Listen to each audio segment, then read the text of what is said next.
आप धर्मेंद्र और हेमा मालिनी वाली बात ही खत्म हो गई, अब तो यहाँ बाबू भैया आ गया आपका। देखिए, जो हेरा फेरी पिक्चर में बाबू भैया ने बोला ना, रानी तो गई, तो मैं आपको एक चार्ट्स का भेद बताता हूँ। ये जो आरएसआई इंडिकेटर हम नीचे प्लॉट करके चलते हैं, आरएसआई जैसे किसी भी आप मोमेंटम इंडिकेटर को ले लो, तो कैरम बोर्ड जब बाबू भैया खेल रहे थे वो हेरा फेरी मूवी में, उससे बहुत बड़ा भेद चार्ट्स का सीखने को मिलता है। भाव अगर राजा है तो मोमेंटम रानी है, और राजा अपनी रानी के बिना अधूरा है। राजा जिद करके ऊपर सरकने की कोशिश करता जा रहा है, रानी चलने को ही तैयार नहीं है, रानी नीचे की तरफ लोअर टॉप्स बना रही है। बिना मोमेंटम का बाजार न तो नीचे न ऊपर सस्टेन हो सकता है। तो जब यहां मोमेंटम खत्म हो गया, हमने हमने निफ्टी और बैंक निफ्टी को इस कैटेगरी में डाल दिया कि बिल्कुल धीरज के साथ इंतजार करेंगे और उस दिन बेचेंगे जिस दिन इसमें सिग्नल आएगा। तो निफ्टी में आज आया है और एक और बहुत खतरनाक पैटर्न काम कर रहा है यहाँ। ये देखिए, ये टर्मिनल ट्रायंगल इन दो लकीरों के बीच में, हिंदी में इसे कहें तो अंतिम त्रिकोण। तो किसी भी प्रणय प्रसंग में या शेयर बाजार में, रोमांस में या स्टॉक मार्केट की चार्ट्स में ट्रायंगल्स बड़े खतरनाक होते हैं। बुल भी महबूब है, बुल भी महबूब है और बेयर भी महबूब है। दोनों में से किसी की जिद नहीं चलेगी, महबूबा जिसको चुनेगी उसकी तरफ चलना होगा। ट्रायंगल के बीच में बिल्कुल शांत रहिए। और आज निफ्टी की महबूबा ने बेयर्स का हाथ थाम लिया है, तो हमने यहाँ पे निफ्टी को शॉर्ट कर दिया आज सवेरे। और इंट्राडे में ये रिबाउंड वापस मार सकता है। 18,820 के ऊपर अगर बंद हो जाएगा तो हम शॉर्ट काट लेंगे, फिर देखेंगे कौन सा नया पैटर्न बन रहा है। पर अगर मैं लार्जर पैटर्न पे जाऊं, अगर मैं लार्जर पैटर्न पे जाऊं और थोड़ा सा रंगीन भाषा में कहने की अनुमति हो जिससे लोगों को याद रहे, तो जो इनिशियल रैली थी ना, ये हम अपने सब्सक्राइबर्स के साथ, अपने क्लाइंट्स के साथ इस भाषा में बात करते हैं कि गधे के पांव थे। और ये 5 वेव का जो पैटर्न आ गया, जब बिल्कुल बेफाम तेजी का माहौल बन गया, ये घोड़े की नाल है। तो गधे के पांव पे अगर घोड़े की नाल को बैठा भी दोगे तो डर भी नहीं जीत सकता है। मुझे निफ्टी 16,800 और उसके बाद और भी नीचे जाने का पूरा भय है, पूरे पैटर्न्स तैयार है, तो इसको टुकड़े टुकड़े में खेलना होगा। जो शॉर्ट आज सवेरे की उसका सौदा बढ़ाया जाएगा 18,600 के नीचे जाने पर। 18,50 पर हो सकता है एक बार रिबाउंड बने, फिर उसके बाद आपको ये 17,600 के लेवल को संभालना होगा। तो ये अगले 3-4 महीने का कार्यक्रम है, वो आपसे हर मंगलवार को उस बारे में बात हो जाएगी। और अगर मैं बैंक निफ्टी को टच करूं, ये देखिए वीकली चार्ट पर, और इसको भी वो technical analysis and stocks of commodities magazine में 10 साल पहले मैंने पैटर्न पढ़ा था। ये डबल टॉप में, इसको पापा टॉप और मम्मी टॉप आप कहेंगे। पापा जब नाराज हुए तो बैंक निफ्टी यहां तक आई, और अब मम्मी जब नाराज हो रही है ना, ये बैंक निफ्टी नीचे 37,000 तक आ जाएगी। देखिए ये स्पिनिंग टॉप बना 4 सप्ताह पहले, उसके बाद ये ग्रेवस्टोन दोजी बन गया, और आज ये बिल्कुल स्मैश आउट सेल है। तो अब यहाँ पे जोर से चढ़ के बेचने में तो क्या, एक बार उल्टा रिबाउंड झेलना पड़ सकता है कभी भी। तो वो आप अपनी पोजीशंस को उस हिसाब से देखिए। वापस 44,200 तक कभी भी ये मार्केट जा सकती है बैंक निफ्टी की, उसमें कोई शक नहीं है। उतनी जगह रख के चलिए। पर बैंक निफ्टी में एक भी स्टॉक अब नहीं बचा है जो शॉर्ट सेल के योग्य नहीं है। एचडीएफसी, कोटक ऑलरेडी लुढ़क चुके थे।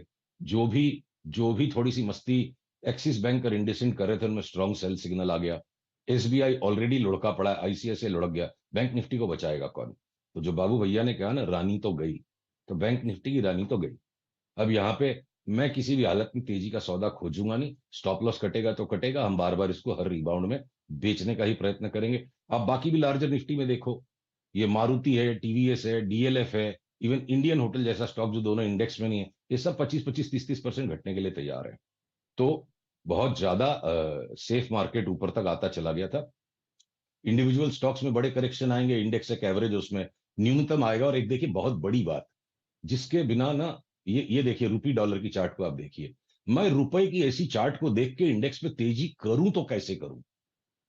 मेरी मासूमियत 25 साल पहले खत्म हो गई। मैं बहुत ज्यादा चीजों को स्टडी करता हूं, इसलिए मैं कॉशनस होकर साइड हट जाता हूं और हम दूसरे स्टॉक्स में घुस गए। ये रुपी डॉलर की चार्ट हाँ, को देखिए, एबीसीडी ट्रायंगल जो पैटर्न है, जी और यहां सुशील से जी। जो रिवर्सल आ गया, ये आप इसको जी डेली व्यू जी। में देखिए। ये डेली व्यू में आप देखिए रुपये की चार्ट को। ये रुपी अगर जिस दिन 82 के ऊपर जी। गया है, सीधा 85-86 हो जाएगा। तो कैसे निफ्टी सस्टेन करेगी? अच्छा, सुशील जी, एक प्रश्न और लूँगा आपसे यहाँ पे अल्टीमेटली, क्योंकि निफ्टी और निफ्टी बैंक में मैंने आपके कमेंट अभी सुने, और जैसे कि आप कह रहे हैं कि महबूबा ने बेयस का हाथ थाम लिया है। एक हम्म। स्पेस जो कि बहुत चला इस पूरे मूव में, अप्रैल मई हम्म। जून में, वो था हम्म। ऑटो। ऑटो पे आपका व्यू हम्म। क्या है? एक अच्छा पैसा बनाने के बाद स्टॉक्स में क्या करना चाहिए इस वक्त? टाटा मोटर्स को छोड़ के जो ऑटो स्टॉक जी में आए शॉर्ट कर दीजिए, सबके स्टॉप लॉस अलग अलग से चलेंगे। एक टाटा मोटर्स में अभी भी एक नया हाई बनाने की जगह बची है, थोड़े करेक्शन के बाद। पर मारुति हो, टीवीएस हो, हीरो मोटोकॉर्प हो, बजाज ऑटो, ये सब टॉप आउट हो चुके हैं टुकड़े टुकड़े में। इनके अंदर में बहुत ज्यादा नीचे का करेक्शन आने वाला है। अच्छा, सुशील जी, वैसे इंडिया में बिटकॉइन को लेकर काफ़ी रेगुलेशंस, और ये बहुत अच्छी बात है क्योंकि हमारे बिल्कुल। रेगुलेटर्स ने एक अच्छा काम किया है कि उसको लेकर एक जो भोले भाले निवेशक हैं वो बच गए उस वॉलेटिलिटी से। लेकिन क्योंकि हमारा शो काफ़ी एनआरआई दर्शक भी देखते हैं, एक इस पर आपका व्यू है कि यहाँ से एक बड़ा मूव आ सकता है? देखिए, हमने जब 15,000 का ये जो लो आया था बिटकॉइन में, तो यहाँ पर आपके साथ तो टीवी पर नहीं बात होती थी, तो हमने ट्विटर पे इसका एक 10 मिनट का बड़ा वीडियो बना के डाला था कि अगली चाल में लाख लाख डॉलर का भाव आ रहा है। उसमें एक पहला चरण ये कंप्लीट हो गया, और ये बिल्कुल घोड़े के पांव, ये गधे के पांव नहीं है, 5 वे फ्रैक्टल है। ये वेव 1 खत्म होकर जो 15,000 का 32 हुआ, 31,300, और अब ये करेक्शन जो कंप्लीट हो चुका है, यहां से अब अगली चाल शुरू हो रही है कि ये 23-24 हजार वाला अब सीधे 50-52 हजार तक चल जाएगा। तो इस बिटकॉइन से हम जो शेयर बाजार वालों को क्या जोड़ना चाहिए कि रिस्क ऑफ नहीं हुआ है संसार में। संसार में एक एडजस्टमेंट चल रहा है। Bitcoin clear cut proof of risk on है। रिस्क ऑन अलग अलग पॉकेट्स में घूम रही है, और अगर अगले 3 महीने में बिटकॉइन में बड़ी रैली आ जाती है, स्टॉक मार्केट करेक्शन करता है, तो आने वाले समय में ये 15-20% अगर इंडेक्स घट भी गया, तो ये दोनों हाथ से शेयरों को दबोच के लेने का अवसर होगा। संसार में रिस्क ऑन बिल्कुल है, और अच्छे शेयरों को खोजिए। निफ्टी बैंक निफ्टी का जो ये खेल है, बहुत लिमिटेड लोगों के काम की चीज है। चलिए सुशील जी, शुक्रिया फिर जुड़ने के लिए आज हमारे साथ। और आज बहुत अच्छी चीज़ आपने बताई, वो ट्रायंगल वाली बात जो थी वो काफ़ी अच्छी लगी मुझे। थैंक यू सो मच जुड़ने के लिए आज हमारे साथ। Thank you ji.